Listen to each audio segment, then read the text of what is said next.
In this powerful episode, we sit down with investigator Chandra of She Private Investigations and Consultants Group, based in Columbia, South Carolina. With over 30 years of experience in law enforcement and private investigations, Cleveland has dedicated her career to fighting for justice for women of color who are victims of human trafficking and violent crimes. Known for her no-nonsense approach and relentless determination, Investigator Cleveland shares her insights into the complexities of human trafficking, the unique challenges faced by women of color in seeking justice, and the strategies her team employs to rescue victims and hold perpetrators accountable. You'll also hear actionable advice on how to identify the signs of trafficking and what you can do to help combat this crisis in your community. If you or someone you know is a victim of human trafficking, contact the National Human Trafficking Hotline at 1-888-373-7888 or text HELP to 233733. Join us for this inspiring conversation with a true champion for justice.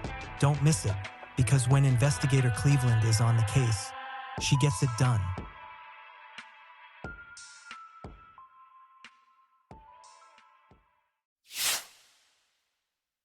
I'm joined today by Chandra Cleveland, who is Investigator Cleveland to me. But you do a lot of things, and I'm really excited to have you here today to talk about all the things that you do and to bring more awareness to human trafficking. Welcome to Crime Desk. Thank you so much for having me, Troy. It has been a pleasure getting to know you. Well, I can definitely say the same about you. So we kind of connected over a missing persons case, and that's, of course, the work that we do here is highly focused in missing person case areas. But I was fascinated by you. You came into this case and really took charge, and I just thought to myself, now that is a lady that can get it done. I try So to. I think you do a great job at that. So you have your own investigative group, but we know that you've spent a long time in law enforcement. Can you just tell me a little bit about your background? Yes, I was in law enforcement for 24 years. I started out on the road just like anyone else, and on the road during my time there, I was able to make a good amount of difference in the communities in which I was assigned to. And then it went on from there for me to go to school resource officer, and I made great standards in the school resource officer department, and then I went to to the investigation department. And from there, in an investigator, you get a lot of yellow sheets. Yellow sheet means cases that come into the department. And I was like on it. I never had a yellow sheet sitting on my desk. I closed all my cases immediately. And one day, it was offered to me to become the inspector of internal affairs. So, of course, I went to inspector of internal affairs. And from there, it was a position where I was the first female ever and the first Black female to be internal affairs. And while I was there, I won Officer of the Year and Officer of the State of South Carolina, and the first female to ever do so. And I also won School Resource Officer for the State of South Carolina. Then, once you get higher up in a position where it's a male dominant field, you get the good old boys that come after you. One day I was just fed up with the BS, and I said, what can I do to continue to serve? And private investigations popped in my mind. I went and visited a few agencies in New York and in Florida, and sort of picked my way as to what I really wanted to do for my agency. So I started my private investigation firm and security guard firm. I was able to go on MSNBC, not knowing that I was the first female in the state of South Carolina to open a private investigation and security company and own it 100%. So MSNBC had me do a pitch and to introduce me in South Carolina.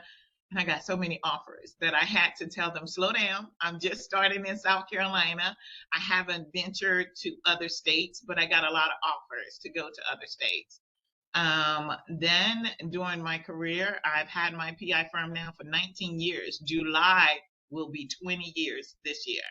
So I went out and was just making a name for my firm, being very professional and people who work for me. And I got a contract with the presidential debate. And this is when Barack and Hillary were running. And so at the Palace Theater in Myrtle Beach, they hired my security firm. And on that time, they come out and they put things and they check things and they put things there and they see if a security company is going to find it. Well, when you have the best, we're going to find it and we're going to make sure we get back there. So we did that. And so during the presidential debate at the Palace Theater, they asked me to be in charge of security to make sure that everybody was where they needed to be. And I'm like, me? Why not someone else who's in Secret Service or whatever? So I took that on and I was interviewed by a lot of stations. So your investigative group is called She Private Investigations and Consultants Group, but I kind of was thinking that that was an acronym for something, and then when I visited your website at she-pickgroup.com, I was able to see that it stands for See Her Empowered Private Investigations and Consultants Group, which totally embraces who you are. Yes, I yes, I yes, also yes. want to mention your nonprofit, which is shefoundationgroup.org. And so all this experience that you just spoke of, I mean, you've spent a total of like 35 years, I think I read, in law enforcement. Is that right? Well, yeah, with everything now, it's ending up being 38 years. But yeah, but law Wow. enforcement, it has been something that I stumbled into because that wasn't my direction of what I wanted to do in the future. But yeah. That's incredible. And also, they say if you ever want to know about a horse, check its record. And you certainly have made a name for yourself around investigations into crimes against women and girls. That's kind of been the sector that you've really focused professionally in and made a really large impact. You were just mentioning to me before we started our interview how you just did your rally this weekend on sex trafficking. And so I know that human trafficking is this is the awareness month of January.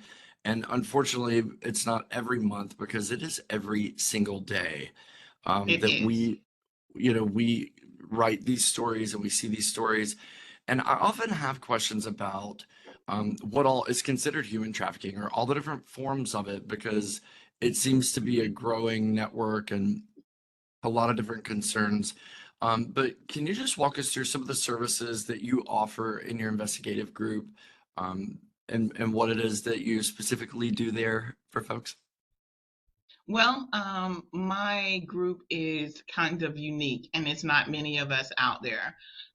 We actually go out and rescue the girls from human trafficking. They usually start out being a missing person, and everybody know the rule that as long as you're out there wandering, the first 8 hours you are approached by a trafficker. So we go out and we look for the girls that are missing, and we have our techniques to go through different data footprints to make sure if we see anything that looks suspicious, that may help us direct us into the knowledge that this person may have been a victim of human trafficking. And once we do that, we go through other protocols and make sure we get, I should say, the best intel so that we can rescue the girls. And you also do a lot of proactive. You focus proactively, and also do you do some safety training and self defense? I've seen as well. Yes, yes. I feel, you can't just always rescue people. You have to be proactive and get the necessary training out there for women and girls to learn how to protect themselves. We all know that police officers and police departments can't do it all, but we have to do all that we can to keep ourselves safe. So, learning the self defense, my self defense techniques are very much different from any other self defense class because I do not try to teach a person, a young woman, karate when they've never taken karate before. The pressure points are not the same on every human being.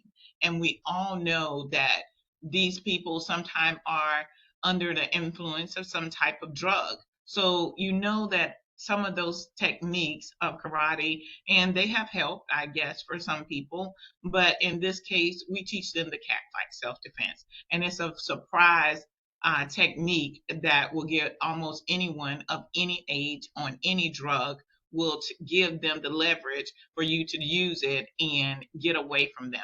And that's what I want them to do.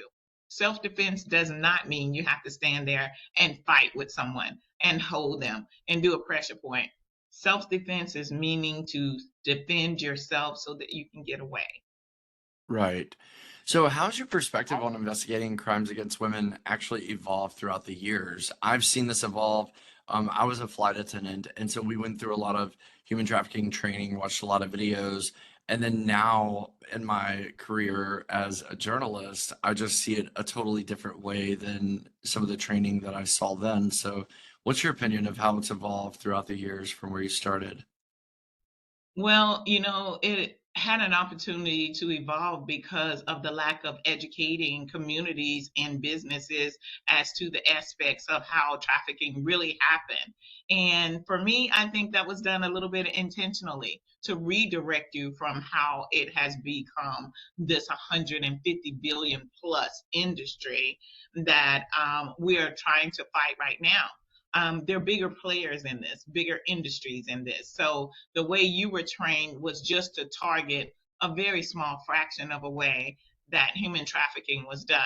And so I make sure that I tell people the truth. I am not here to give you a textbook in example of how human trafficking occurs. I'm here to show you from realistic ways that I rescued girls and was able to see the bigger outcome of people doing things. So that is how I got it. Well, human trafficking is a hidden crime. How do you uncover your cases and what challenges do you face, like bringing them to light? Well, that is truly how sex trafficking is been able to grow, because it is a crime that the victim do not think they are a victim. There's a grooming process where the victims have these traffickers as their boyfriends because they have groomed them to think that they are their boyfriend. So it's a way that, between the victim not realizing she's a victim to no one knowing what to look for to show that she is a victim. So I tell parents all the time, there are ways that you can know that your child is a victim of human trafficking. And one of the number one ways is when they come home with items that you did not buy, when they come home with jewelry you did not buy, when they come home and their hair is done and nails are done and you did not purchase it. And at the end, the big ticket is they don't have a job. So how did you get that? So those questions are very big leaders that your child or your daughter may be being groomed by a trafficker. So you mentioned education and how that's kind of been a critical point in how the public perceives human trafficking and what is considered and what's not considered human trafficking. But what all sectors of education are important? Obviously, law enforcement, families, schools, parents. What other sectors are important, and where do you speak about human trafficking? Where do you speak most in this arena? Well, I always go to the Black communities because those are the number one victims when it comes to sex trafficking. And I'm not just saying that because I'm Black, because that's what the numbers show. If you go to the National Association Polaris, they will show you that minorities are the number one trafficked victims. So one of the other places that I think education needs to be is in the judges' chambers. The judges are not knowledgeable enough to make the proper sentence or to know what a young girl has been through before he sentenced her for a crime that is only the tip of the iceberg of what she's really been through. So I have not broken that barrier yet to be invited to a judge's conference in order for them to be educated. But right now, I see that is the key point where education needs to be picked up at. But I do, as you say, I do a lot of educating in my own communities. I offer parents to come in with their daughters. I offer for parents to sit down and listen to other mothers in order so that they can see they're not alone. And this is not a shameful thing for you and your family if your daughter is a victim of human trafficking. But that seems to be what many minorities families think, that this is shameful, so they won't tell anyone about it, nor get their daughters the necessary help that they need in order to be reacclimated into society. Yeah, I mean, I could certainly see this being an uncomfortable conversation. I have two daughters myself, and I think I would be, and we're very upfront in our conversations about sex and other topics. And sometimes, it's more appropriate, I guess, for a lady to have that. I have friends, girlfriends, things like that that I've reached out to have conversations with my daughters. Do you think that it is scary for girls to learn at an early age what to look for? Or do you think, parents should monitor that, or should this be something that we talk about more freely in schools? Or is it inappropriate for schools? How do you feel about that?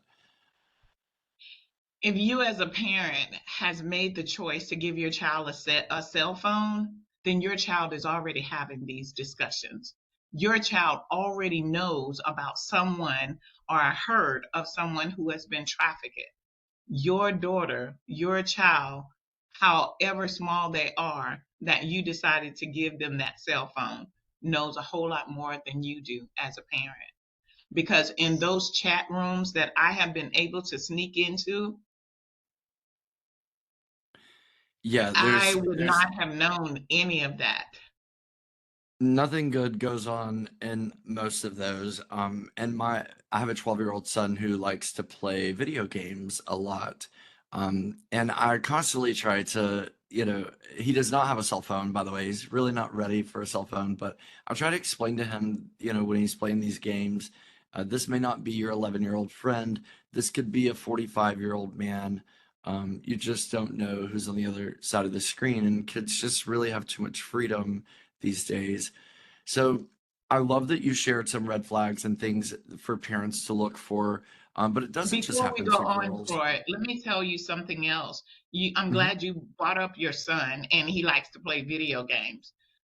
Just 4 months ago, I rescued a young kid who loves to play video games, did not have a cell phone, but he was tired of his parents interrupting his games. So his mother moved him to stay with his grandmother. And he was playing games all along and was just failing school and doing everything. He met a guy online who happened to be one of the buddies that he would play the game with, and he told him, "You can come and stay with me, and we can build some games. We can do this. I'll let you build your own game." And he was very fascinated by it. He was 16. He left Columbia, South Carolina, ended up on the other side of Asheville, North Carolina, with this guy, and thank God he told one of his friends, "I'm going to go with Jerry." All the other kids in the group knew who Jerry was. None of them knew where Jerry lived. He ended up going with Jerry, and finally, one of the kids, when I put it out there in the gaming community that he was missing and that we were going to find out where he was, this little boy called me anonymously and told me the name handle and where he was. And his mother was able to come from Florida and had to go all the way to the outskirts of North Carolina in order to get him and bring him back home.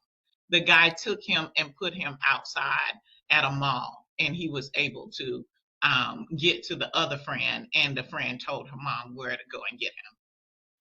I mean, that sounds unbelievable, but I literally write these stories every day, and it it seems like kids do find themselves in these situations where they think they're talking with someone who's around their age group, but maybe a little bit older. Mhm. You do see the grooming come in and kind of take over, and they win the kid over, and then they leave with them. They'll either share their address, they get in the car with them, and sometimes they travel from several states away, and they'll oftentimes have, the Chris Hansen show. They have those kind of items with them, Mhm. and it's really scary what the intentions were or how bad these situations could turn into, and then before they know it, they're in this situation that they can't really tell their parents about because they feel like they'll get in trouble. And then they're at an immense amount of risk. So, Mhm. what, um, I guess, like, eh, you know, I was mentioning there's several forms of it, but it doesn't just happen to women, it also happens to boys. And we're seeing a big focus lately in the Hispanic community as well. Mhm. We're seeing a lot of kids go missing, and you mentioned before a lot of these cases start out as missing persons. But the Hispanic community, especially since, as of lately, we're seeing a lot of ICE raids and things like that, where maybe illegal immigrants can't go to the police about a missing child Mhm. that could be part of a human trafficking ring. Can you talk a little bit about that and what they could do if they're afraid to go to law enforcement, but they suspect that their child may have been like kidnapped or taken by a situation like this? Oh, you don't even want to know the half of it. Over the past, I would say, 6 years, I have been informed about concentration camps where someone was videotaping and secretly sharing how they were going and getting young girls from those concentration camps and children and giving them to traffickers so that they could make money from. Some of the parents didn't know who they could contact in order to get help to try and get their child back. And sadly to say, some of them who went to law enforcement could not finish the process because someone within their own community told them to stop it. So we have a really big problem with the rich, or so to speak, more prominent people getting these Hispanic females and children from these camps where they're trying to hide out and just survive, and putting them in that life of human trafficking. So I always tell people, and is coincident that you ask about that, because I'm the president of a Hispanic organization. And last night, well, I should say not last night, is when I completed it, but I started last week when I saw the deportation of everything going on with our current administrator, that I decided to make a app so that someone who was possibly not knowing what was going on or was taken by someone who was claiming to be ICE, because those people are out there as well. They're really not with ICE, but they have those jackets and vests that they have put on to say that they were taken by ICE. So I want to make sure that the Hispanic community have that knowledge, to make sure that you're actually, or someone in your family is actually being taken by ICE, and ask them for identification. And there are other things that I'm teaching them to do as well. So the Hispanic community is really a hotbed for trafficking right now. And again, it is so hard to stop because of the families being scared of being deported, um, and calling law enforcement to get help to get their young people back. But just like you spoke a few moments ago, human trafficking has several different forms. We're seeing organ trafficking, we're seeing baby trafficking, and we're seeing sex trafficking and labor trafficking. Baby trafficking is on the rise. They are taking people's babies, especially the ones in different places that get pregnant and they say, "Oh, you lost the baby." I'm not sure of the foundation for it, but I've talked to several other organizations that are in the areas in which this is happening. in other countries that it is amazing. And the organ donating, the organ trafficking, that is almost a whole nother rising level of trafficking right now. I Missing think people people. don't understand that there is this dark web, and it I've never been on the dark web myself, but it seems like it's just a menu, like a McDonald's Mhm, menu of mhm. everything from organs to drugs to children to CSAM materials. Yep, And I mean, a lot of times they're teachers and they focus themselves into like churches and places where yep. kids are accessible to them. Mhm. It's terrifying. And you mentioned the organ donor trafficking, or I guess they're not donors if they're being trafficked. Yeah, right. This is frightening to me. And it seems like such a theory. It doesn't seem like a real actual thing, but it is. And we know that it It is is. because we see the stories on it. Mhm. How does that happen? You know, there's a lot of people out here who are suffering from different things, from dementia to kidney failure to heart failure, to liver failure. And these doctors are matching people up with a donor by doing what they do. These are doctors who are in this space because you have to be a match in order to take someone's organ. And this is how it is happening. I want to point out some cases that bodies of people were found and their organs were missing. The young boy out of Augusta, South Carolina, he was he was a wrestler and he was found up rolled up in a mat. Yes, There his I remember that. body, but his organs were not there. You Wow. have young, intelligent males that are missing. They found their body, but his a few of his organs and his brain was not there. That's incredible. So, with them keeping it hush hush, the police department is not saying anything, the State Department is not saying anything. You have to be careful. If you get the remains of your loved ones back and you are able to have that body examined, you take it to a funeral home that you trust, because the whistleblowers have been the funeral homes. What Yeah, happened to the organs? They're not here. that's So we so. have so many problems of people just not being knowledgeable of it. I think, and it being so unreal, like nobody could imagine that happening, but what an opportunity for, you know, for that to happen. Certainly does. I do see how it could easily happen, and the Just to funeral tell you, homes. Troy, I don't know if you saw it, but maybe a month ago they did a blurb about it, and it came on the media about uh, people were snatching organs and body parts, and that there is no law against you taking body parts. There is no law against it. Wow, I feel So like so they many found people are going out. to be doing their research now and like figuring out how does this happen and why are there no laws? And that was something that I Mhm. did want to also ask about is do we have the right? I know you work a lot in South Carolina, which is how we connected, but do, do we have the right legislation in place in South Carolina? We're seeing a lot of stories about sextortion where predators are like asking children to like send a photo of them, and when they do, then they ask them for money or they're going to share it with friends or family.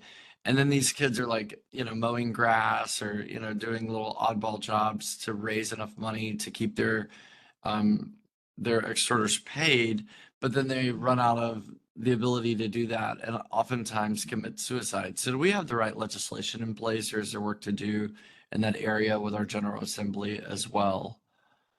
Troy, one thing I can say about South Carolina, they will put the laws in place. They will handle each one. There's a law that came out to cover sextortion in the state of South Carolina. My thing is just like sex trafficking. The state of South Carolina got an A of the laws that they have put in place. But what good is a law if you're not enforcing it? And that circles back to the education part, right? Educating everything from officers to attorneys to district attorneys to prosecutors, Exactly. judges. Yeah, and often I guess those early warning signs to parents. So I think this is Hmm. something we need to talk a lot more about and share more information about. You provided a lot of talking points to us, but I'm hoping that you're able to get into some of these areas, where you can make a significant difference, especially schools. I know I keep saying the word schools. It's a sensitive area, but I went to a school where we had no sex education whatsoever, and I felt like that was a detriment. As I got older and I learned, more about it, I was just seeing ways where I could have, been more protective of myself, and certainly wish I'd had that information a little earlier, because I certainly knew what sex was a little earlier than I was told, or it was Hmm. ever discussed with me. So, and as you mentioned, with a phone, um, kids, they're seeing this stuff anyways. So, like, if you're Hmm. waiting until they're older, then you're gonna be the last one to tell them, right? There are two things that I really, really need to cover is deep fake porn videos. Pornhub right now is being seen by more teens than adults. Things that are happening to little girls, little sisters, little cousins are from little boys watching Pornhub.com and doing these things to their little sister or little neighbor. So I Mhm. just really want parents to find out all the information that they can about these deep fake porn that's going around, that your daughter's face or your son's face may be on, but it's not them. They told you it's not them. But because you see it, you go in and you chastise them, and then they do the ultimate and commit suicide because you didn't believe them. And then they investigate, and the mom finds out this was not your daughter. So interesting that you bring this up. It's something that I've never really talked about with anybody, but I think about it a lot. In our line of work, we always have to have an image, and we often get images of people that are kind of terrible or they have a bad background or whatever. So we cut people out. And I'm always thinking to Hmm. myself, about all the pictures that I've posted on my social media, thinking, oh, I'm making memories or I want to see these again, but I'm literally sharing them with thousands of people, many people that I don't really know. I mean, some of them I've known, my whole life, but some of them are like distant contacts. And I'm just putting those photos out there into the hands of people who now with AI and things like that, they can actually take pictures of your children and put them into sexual compromising positions for Yeah. gratification of themselves. But then that material becomes so valuable on the World Wide Web, I guess the dark web. Um, and it's very profitable. I mean, there's a lot of money Mhm. to be made on these types of materials. That's frightening. Yes. And all this time we get Facebook and we're like, "Oh my gosh, let's put my baby. This is her first day at school. This is little Ashley's first day at school." You just gave a predator everything they need. This is Ashley. This is how old she is. This is that. And this is the school that she goes to. Have you talked to your children and trained them, regardless of who comes to you, what is our family passcode? You Yeah, don't all give any, families. any information. So there are ways that I teach families to be safe with their children, and these social media sites were a real setup for the nation for us to become prey to all the things that are about to happen to us now.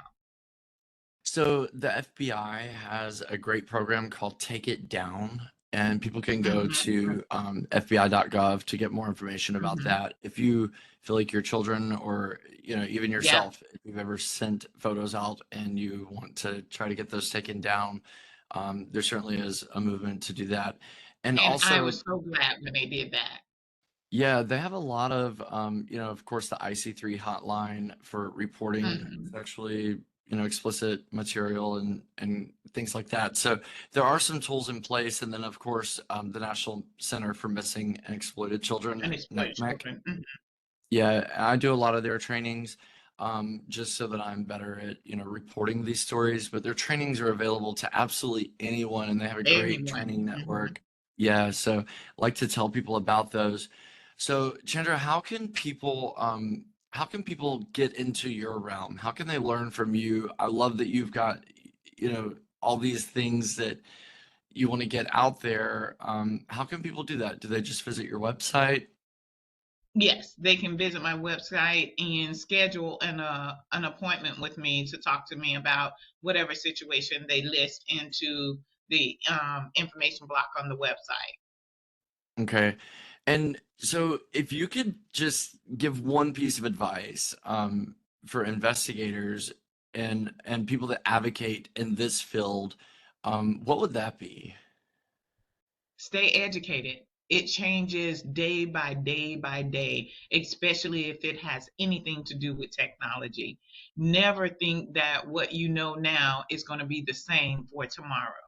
Stay educated, stay on top of it. And when someone tells you something and they know something different, get educated by them. Offer to partner up with them. We don't need a whole lot of different nonprofits. If nonprofits can come together and say the same verbiage and be together, it will be more helpful to the public than you ever could know. I agree with that very much. And yeah, I mean, there's a lot of people doing like duplicate things. And then a lot of times it feels like agencies aren't, they don't want to take information from one place because then the other, it looks like they're not favoring the other. But I do want to make sure that agencies are willing to learn from people like you who have Mhm. spent 25 years in law enforcement and another several years outside of that doing this kind of work and have kept up with the changes, as you say, daily. It is Mhm. daily, and I see it change every day myself. So, um, what do you think about just regular everyday people? What can we do as everyday people to make a change in the world of crimes against girls and women and of course human trafficking? When you hear of different seminars in your community, attend them. It is so many seminars that I put on, and maybe it's 10 people in the room. But the next week, I get about 20 calls about your daughter doing this or doing that. Make time to attend those seminars. You will learn a lot. And don't just think that no one wants to listen to you. There are organizations that you can just pick up the phone, tell them what's going on in your household, and they can help you. I hated it to hear a parent say, my daughter's out of control, that I can't do nothing with her. Let's not put that bad mouth on your child. There is something you can do, and you can tell someone. Parents, stop suffering in silence until you lose your child. Get help for them. Somebody else can help you with your child and will. What are some of the most significant challenges that you face when trying to help these families as an investigator? Oh my gosh. The main one is that the mother wants to be their friend, so they tell me to back off because their daughter needs to live, and she's not doing anything any other little girl would do. And so at that point in time, I back up. If you tell me to back up and back off, that I'm being too hard when you ask me to save your child, trust me, I will just as fast take my hands off of them. Parents, just because your daughter is feeling uncomfortable with someone addressing her issues that can see them because you could not, because you were too close to it, there's that saying, you're too close to what's going on in order to see what's really going on.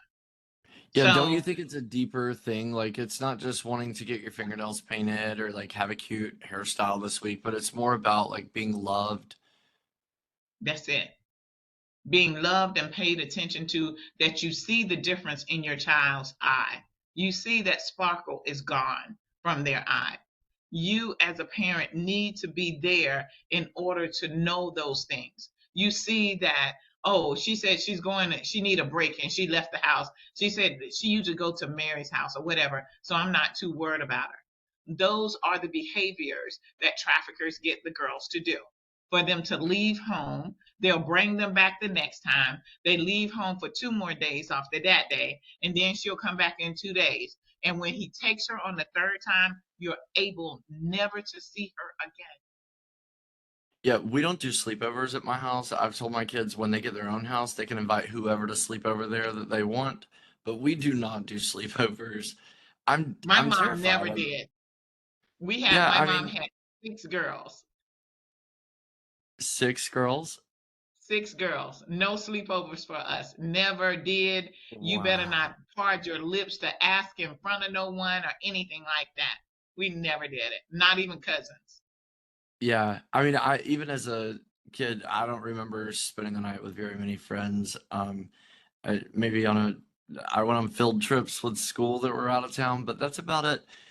And I don't think it's a safe thing to do with your kids. Not And a lot nowadays. of parents, a lot of parents aren't in tune or they trust their kids too much, and kids are slick. Mine Yeah. have tried to trick me several times into, being able to do things that I would not ordinarily let them do. I'm pretty strict Hmm. with my Yeah. kids. And that could be that could be a bad thing as well if you're too strict with your kids, and then they don't want to be held down. They need to experience life and that sort of Hmm. thing. So I guess there is a flip side to that. Yeah, but the other flip side is that you get them involved. You get them to try to take notes and say, okay, I want you to do a segment with me, and I want you to tell me how you feel about it and how you think your friends would feel about it. Oh my gosh, when I tell you, for my godchildren that I have no children.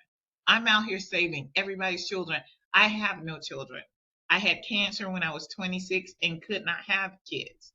So when I find kids that are interested in what I do and I give them a topic and let them interview with it, oh my gosh, they become so great at saving other people. Well, you and I have had a few phone calls, and many of them have been centered around either the work that I'm doing or the work that you're doing, and we're both very passionate people. Um, Hmm. and I mean, I picture you in your car just tearing up the town to get to these cases, and you do. I mean, you go in the middle of the Yeah. night, you go the distance, and you mentioned before, sometimes you come in and the parents are like, they want you to back off. Hmm. And that, like, I'm just the kind of person that, I really do need to kind of take charge of a situation to be my best and to provide the best Hmm. work. I do think that I know what I'm doing in these situations, and if people could just trust me to kind of do that work. But sometimes when you get that pushback, it makes you feel like you're not wanted or you can't be Hmm. the full potential that you know that you could do. So what motivates you to continue this work despite the challenges or like the emotional toll that it takes on you? Because that's tough. Let me tell you, I'm so glad you asked that because I can say I can't say a time when it has not been that when the parent told me to back off, that their daughter is good, she's a good girl, she just had that one incident. Guess who ends up calling me for help? Yeah. Their daughter. Every single time that a parent told me to back off, their daughters called me when they got in trouble. Wow. So, I I was their mean, first call. I was the one who had to bring them to their mother and said, "This is where your daughter is in the hospital." And she called me to come and help her. So I that's don't take it personally now, but when it first happened, I'm like, you asked me to come in here. I've been doing this. How dare you tell me to back off because you feel your daughter is now capable of making good decisions? But I always, sat there and I would have my moment. And then I remember that what God said, that's not directed at you. You just do what you need to do because the next person is waiting for you. And that's the attitude that I took. And after me coming to that conclusion, every single time that a parent told me to back off, the daughter was the one who called me back and said, I need you to help me. I'm over here. He left me. He beat me up. I'm bleeding. I'm hurt. Can you come get me? And I'm right there. That's incredible. I think a lot of times families don't understand what they're amidst either, for the inside looking out. Hmm. Things appear differently.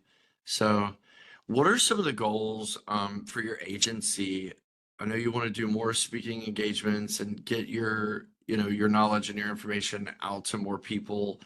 But what else do you want to do at the Sheepit Group? Well, we want to train more female investigators. We want to get more women who've been in law enforcement or attorneys to come forth and be a part of the group, that we can train them as to what to look for, so that we all can go out here and handle the need of these parents and these young girls in order to get them the justice that they need.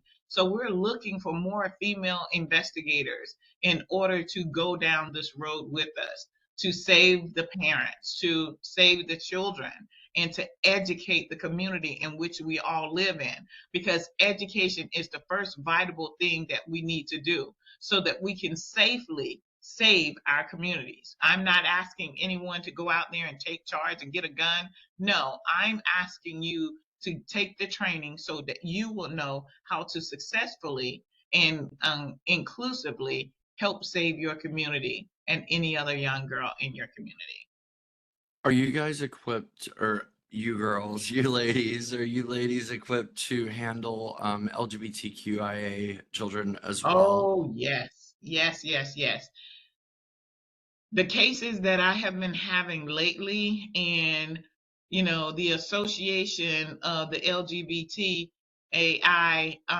it is so good for me, because the information that I give and the resources I'm able to direct other people into is a partnership that is so necessary. You cannot say something that you have not been in. So as I say, She Private Investigations Group, those group entails people who can actually handle on a consistent basis. That's those set of people, this set of people, black people, Hispanic people, everyone has someone who can really relate to where they are and resources that they will need after going through something like being sex trafficked. So definitely that has been a part of my agency from day one. Because I didn't really tell you how I started this, is because going out answering calls, going to domestic violence, going to a LGBT community, and nobody want to really go into the house and ask questions because it's a man and a man, or a woman and a woman, or they say things that's derogatory to them. And I go in just like anybody else. It's a couple. I need to separate you, find out what happened. And so I also bring in solutions. So as an officer, it's just not there for you to break up things, but give solutions. And when I saw that my solutions were helping, and those people were either together and getting ready to get married, or she left that abusive relationship with her children and she left alive, and I wasn't getting calls out there, and that's what made me go back and was like, what happened to them? What happened to her? Oh, they got married. They're doing good. They moved to another state. Oh, she decided enough was enough and she took her kids and she left. And I'm like, this is what I need to do. This is exactly what I need to do. That's one of the ways that we've talked about, LGBTQ specific elements of cases. And I remember when I Mhm. first called and I was trying to explain things to you, and I was on a road trip. I was driving through Atlanta, and you were like, Troy. And what you came back to me with was knowledge and Mhm. experience. And Mhm. I have all the confidence in you. In fact, you would be first on my list to call if I had a family that needed somebody in that, with that kind of knowledge. Because I'm explaining Mhm. the apps and the dating apps and like how they work with Yep. you, and literally you like shut me down and you came back to me with all the things I was getting ready to say to you. So I was quite impressed with Mhm. that. Um, so yeah, I feel like you're I asked that on purpose because I feel like you're very equipped, and Oh my I God. believe in all of your knowledge and all of your experience. I look very much up to you. Um, I think when I first saw you, I certainly didn't realize. I mean, your face does not match your experience. You are a woman I'm with old. immense Say it. I am old. experience. But you're experienced and you're really I just feel like you're very decorated in this realm of things, and I hope that more people reach out to you and rely on you for your knowledge and your style. Um you don't play. You will get it done. I would just call you and step back and watch you work. Well, thank you So so much. I try to stay in the books with training of what's going on around the world to try to be preventive in stopping it in other ones instead and make sure that the public knows about it. So when I get something and it seems like, oh, I believe this has happened here before, I get on and I talk about it. And you're great to give advice too. I mean, I've come to you with several things that, I needed a sounding board on, and you listen and you digest and you come back with great advice. So for anybody that's listening to this interview today that, is either a survivor or, that advocates in this space, um, what advice would you give them, especially survivors? How can they be impactful through maybe your organization or others in the area? Well, survivors, I would tell you, you have survived a traumatic thing that happened to you. It's not over just because it's not happening anymore. You need to get trauma informed resources and direction now in order to make sure that your mind is headed in the right direction. We all know that if it happened one time and you go back to that place or you get that feeling one day and you go back there, it's because it wasn't healed. Please get healed before you follow up with someone to come out and tell your story on something. And I tell people all the time, they're like, so and so want to tell her story. This happened to her last week. She won't tell it with me because she's not healed. And that's not what I need to hear. She needs to Healing is have so important. informed mental health counseling in order to heal before you go out and tell someone or tell your story of how it happened. And I think sharing your story is a way of healing as well, but certainly as you mentioned, When that you're ready. trauma-based therapy, yeah, that trauma-based therapy needs to happen before you're out Mhm. there sharing your story. Um, that's so important. I'm glad that you mentioned that.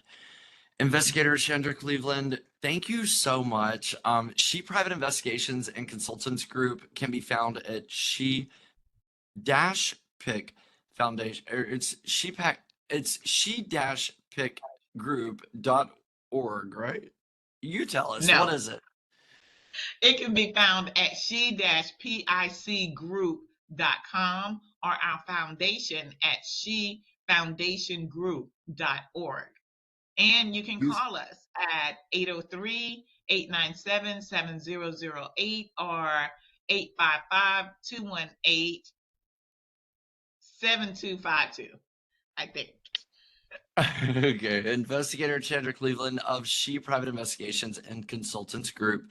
Thank you so much. I'm gonna have you back here sometime very soon. I want to break down, a little bit more of the tools and some of the symptoms and signs and things like that as well. So I think we can make probably a series out of this and keep it going all year long because people need to know so many things.